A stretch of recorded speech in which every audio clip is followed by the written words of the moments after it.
చూస్తూ కూర్చోవడానికి ఎవరు సిద్ధంగా లేడు. మిత్రులారా, ముఖ్యమంత్రి అట్లున్నాడు, ఎమ్మెల్యే ఇట్లున్నాడు, అధికారులు ఇట్లున్నారు. ఆపండి, కూల్చుడు. హైడ్రా చర్యలకు దిగ్భ్రాంతి కలిగిస్తున్నాయి హైకోర్టు. అక్రమ నిర్మాణమైన నోటీసులు ఇవ్వకుండా ఏ విధి విధానాల ప్రకారం కూలుస్తున్నారు. గైడ్ లైన్స్ న్యాయస్థానం అసలు గైడ్ లైన్స్ లేదు, కథ లేదు, కార్ఖానా లేదు. ఉన్నదల్లా ఒకటే, ఏంటంటే మేమే బాస్, మమ్మల్ని అడిగేటోడు ఎవరు లేడు అనే కథకి వచ్చేసింది హైడ్రా. మిత్రులారా, హైడ్రా గురించి మాట్లాడాలంటే ఇంకా చాలా ఉన్నాయి. అదే రంగనాథ లేకపోతే ఇంకా లంగనాథ తెలంగాణ సమాజం డిసైడ్ చేస్తుంది. మిత్రులారా, ఒకసారి చూడండి, కోర్టుల కంటే హైడ్రా ఎక్కువ అనుకుంటున్నారా? ప్రభుత్వంలో సమాంతరంగా పనిచేస్తున్నామని భావిస్తున్నారా? హైడ్రా మీద మరోసారి నిప్పులు చెరిగిన హైకోర్టు. ఎన్నిసార్లు నిప్పులు చెరుగుతుంది, ఎన్నిసార్లు మొట్టికాయలు వస్తుంది, కూడా కోర్టులు నిలబెట్టే రోజులు వస్తాయి. విచారణ కింద కోర్టులు నిలబెట్టే రోజులు వస్తాయి. పేదవాళ్ళ ఇల్లు అంటే అంత తులకన్నా, కూల్చడం అంటే అంత సరదానా? ఖాళీ ఉన్న జాగాలల్లా జేసీ తీసుకొచ్చి క్లీన్ చేసి మేము కాపాడినమని బోర్డులు వేసినంత ఈజీ కాదు పేదవాళ్ళ ఇళ్ళని నిర్మించడం. వేల కోట్లు సంపాదించిన ఇల్లు గురేగోలు కూలగొడతలేవే, ఎంపీల ఇళ్ళ కూలగొడతలేవే,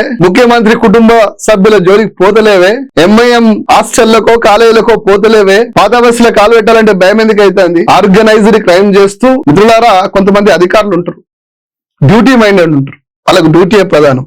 కానీ రంగనాథ్ డ్యూటీలో దౌర్జన్యం చేస్తుండు, డ్యూటీ పేరు మీద దౌర్జన్యం చేస్తుండు.